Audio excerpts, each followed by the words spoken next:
दोस्तों, रविवार के दिन सूर्य देव की उपासना करने से बहुत ही ज्यादा शुभ फल प्राप्त होते हैं। साल भर सूर्य देव की कृपा प्राप्त होती है और व्यक्ति के जीवन में बहुत ही महत्वपूर्ण बदलाव होते हैं।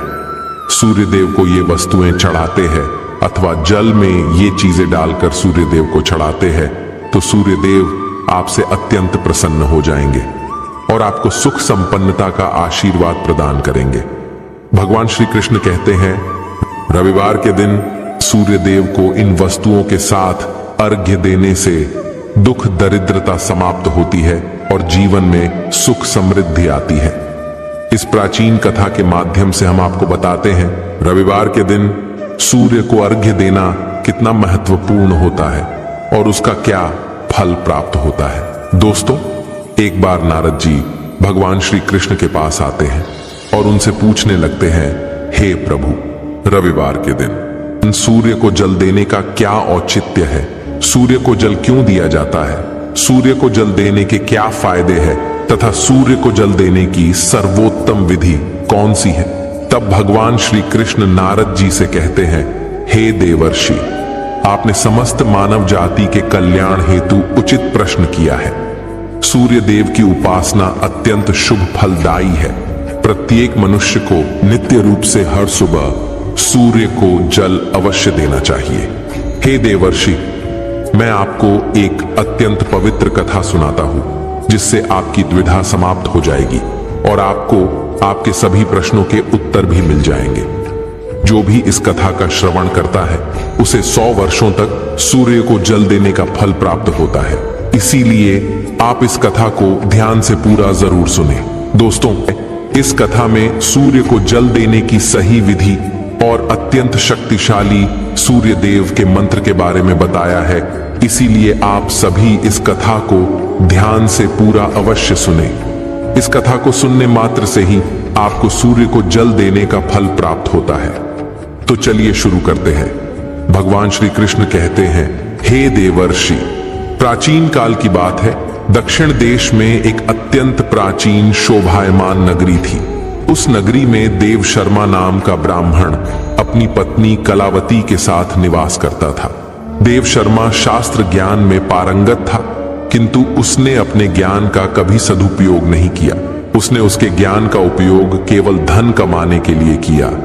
देव शर्मा ने अपने जीवन में कभी दान धर्म नहीं किया, कभी सूर्य देव को अर्घ्य नहीं दिया।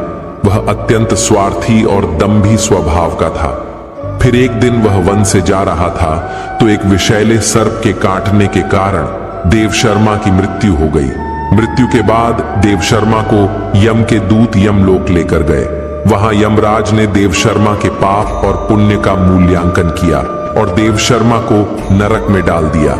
देव शर्मा अनेकों वर्षों तक नरक में सजा भुगतने लगा और फिर उसे प्रायश्चित करने के लिए फिर से मनुष्य जन्म की प्राप्ति हुई। उसका दूसरा जन्म एक गरीब क्षुद्र के घर पर हुआ।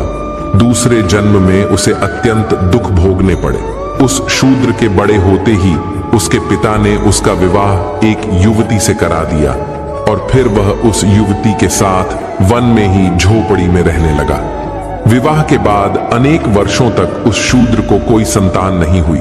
इसीलिए वह और भी अधिक दुखी रहने लगा। लेकिन इतने में ही उसके दुख समाप्त नहीं हुए। कुछ वर्षों के बाद दैव योग से उसके शरीर में भयंकर कोढ़ का रोग उत्पन्न हुआ और वह भयंकर कोढ़ के रोग से पीड़ित हो गया। उसके शरीर पर अनगिनत जख्म हुए जिनसे पस निकलता रहता था। वह कोढ़ी शूद्र अब कुछ काम भी नहीं कर सकता था और दिन भर घर पर ही पड़ा रहता। उसकी पत्नी एक पतिव्रता नारी थी। उसने पति को कोढ़ होने के बाद भी उसका साथ नहीं छोड़ा और वह उसकी नित्य सेवा करती रहती थी। वह अपने पति को ही परमेश्वर मानकर उसकी पूजा करती थी, उसके लिए भोजन का प्रबंध करती थी, उसे स्नान करती थी। वह शूद्र अनेक बार मन ही मन सोचता रहता था कि किस जन्म के पाप के कारण उसे यह कोढ़ रोग हुआ। ऐसा सोचते हुए वह बहुत ही निराश और उदास रहने लगा। फिर एक दिन उसके द्वार पर एक साधु पधारे। उस कोढ़ी शूद्र की पत्नी ने उन साधु महात्मा की बड़ी सेवा की, जिससे प्रसन्न होकर उस साधु ने उस कोड़ी की पत्नी को वर मांगने के लिए कहा। तो कोड़ी की पत्नी ने कहा, हे महात्मा, मेरे लिए मेरे पति ही सर्वस्व है, वही मेरे स्वामी है। अतः आपसे विनती है कि मेरे पति का रोग दूर करे और उन्हें पहले के जैसा बना दे। इस पर उस साधु महात्मा ने कहा, हे देवी, ये रोग तुम्हारे पति को उसके पिछले जन्म के कर्मों के कारण प्राप्त हुआ है। यही विधि का विधान है, मैं इसमें हस्तक्षेप नहीं कर सकता। ईश्वर मनुष्य को उसके पाप कर्मों का दंड अवश्य देते हैं, कोई भी इससे चूक नहीं सकता। किंतु मैं तुम्हें इसका उपाय बता सकता हूँ। इस रोग से बचने के लिए केवल एक ही उपाय है, तुम अपने पति को लेकर सूर्य देव की शरण में जाओ, सूर्य देव की नित्य उपासना करो। सूर्य देव की कृपा से तुम्हारा पति कोढ़ से मुक्त हो जाएगा और उसे कामदेव के समान सुंदर रूप प्राप्त होगा। फिर उस साधु महात्मा ने उस स्त्री को सूर्य देव की उपासना की विधि बताई। उस विधि को जानकर उस कोड़ी की पत्नी ने अपने पति के साथ मिलकर पूरी निष्ठा और श्रद्धा से सूर्य देव की उपासना की और देखते ही देखते कुछ ही दिनों में उसका पति पूरी तरह से ठीक हो गया। वह कोढ़ के रोग से पूरी तरह से मुक्त हो गया और सूर्य देव की कृपा से उसे सुंदर रूप, बलवान शरीर तथा धन संपत्ति की प्राप्ति हुई और वह कोढ़ी शूद्र बहुत धनवान बन गया। भगवान श्री कृष्ण कहते हैं, हे नारद, अब मैं तुम्हें सूर्य देव को प्रसन्न करने की विधि और मंत्र के बारे में बताता हूँ, जिसे करने से मनुष्य के सभी रोग नष्ट होते हैं, उसे उत्तम स्वास्थ्य और सुख समृद्धि की प्राप्ति होती है। रोज सूर्य देव को जल चढ़ाना एक ऐसा नियम है जो मनुष्य के जीवन में बहुत बड़ा बदलाव ला सकता है। सूर्य देव प्रकाश, सकारात्मकता, इंद्रिय संयम, ऊर्जा आदि के देवता हैं। सूर्य देव को मात्र जल चढ़ाने से सभी संकट दूर हो सकते हैं।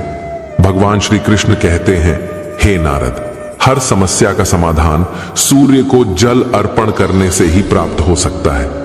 सूर्य देवता की उपासना करने से आत्मा की शुद्धि होती है और मनोबल बढ़ता है। सूर्योदय के समय सूर्य की किरणों से वातावरण पवित्र और सकारात्मक बन जाता है। यदि प्रतिदिन सुबह स्नान करके सूर्य देवता को मंत्रों का उच्चारण करते हुए जल चढ़ाते हैं तो इसके कई फायदे होंगे। कुंडली में अन्य ग्रहों की तरह ही सूर्य के शुभ या अशुभ स्थिति में होने से जीवन पर भी इसका शुभ या अशुभ प्रभाव पड़ता है। कुंडली में सूर्य यदि शुभ स्थिति में होता है तो समाज में भरपूर मान सम्मान, यश और प्रसिद्धि मिलती है। भगवान श्री कृष्ण कहते हैं, हे नारद, वहीं कुंडली में यदि सूर्य अशुभ स्थिति में हो तो इसके विपरीत परिणाम मिलते हैं। इसलिए कुंडली में यदि सूर्य की स्थिति मजबूत करनी है तो कुछ चीजें पानी में डालकर सूर्य देव को अर्घ्य देने से शुभ परिणाम प्राप्त होते हैं। अर्घ्य देने से तात्पर्य यह है कि सूर्य देवता को भक्ति भाव से जल अर्पण करना। यह जल आप दोनों हाथों की ओंजल बनाकर या तांबे के पात्र में शुद्ध जल भरकर उसे सूर्य देवता को समर्पित करें। लेकिन ध्यान रहे कि यदि हाथों की ओंजल बनाकर सूर्य देवता को अर्घ्य दे रहे हैं तो अपने हाथों की तर्जनी और अंगूठे को एक दूसरे से जोड़कर ना रखें, यानी कि एक दूसरे का स्पर्श ना होने दें। दोनों हाथों के अंगूठों को फैलाकर रखें। यदि हम तर्जनी और अंगूठे को जोड़कर रखते हैं तो यह राक्षसी मुद्रा बन जाती है और इस मुद्रा में सूर्य को अर्घ्य देना अशुभ माना जाता है। यदि आप पात्र में जल भरकर सूर्य देवता को अर्घ्य दे रहे हैं तो भी उस पात्र को दोनों हाथों के अंगूठे का स्पर्श ना हो, इसका ध्यान रखें।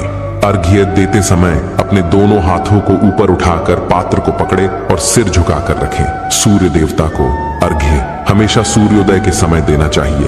उगते हुए सूर्य की उपासना करना हमेशा ही शुभ होता है। सूर्योदय के 2 घंटे बाद अर्घ्य देने का कोई भी औचित्य नहीं होता है। यदि किसी कारणवश आप सूर्योदय के समय अर्घ्य ना दे सके तो 3 बार अर्घ्य देने के बजाय 4 बार अर्घ्य दें और सूर्य देवता से क्षमा मांग लें। इससे दोष कम हो जाता है। सूर्य को जल तांबे के पात्र में ही देना चाहिए। तांबा को सूर्य देव की प्रिय धातु माना गया है, इसीलिए सूर्य को जल देने के लिए केवल तांबे से बने पात्र का ही प्रयोग करना चाहिए। परमात्मा ने सूर्य को जगत में प्रकाश करने, संचालन करने अपने तेज से शरीर में ज्योति प्रदान करने भगवान श्री कृष्ण कहते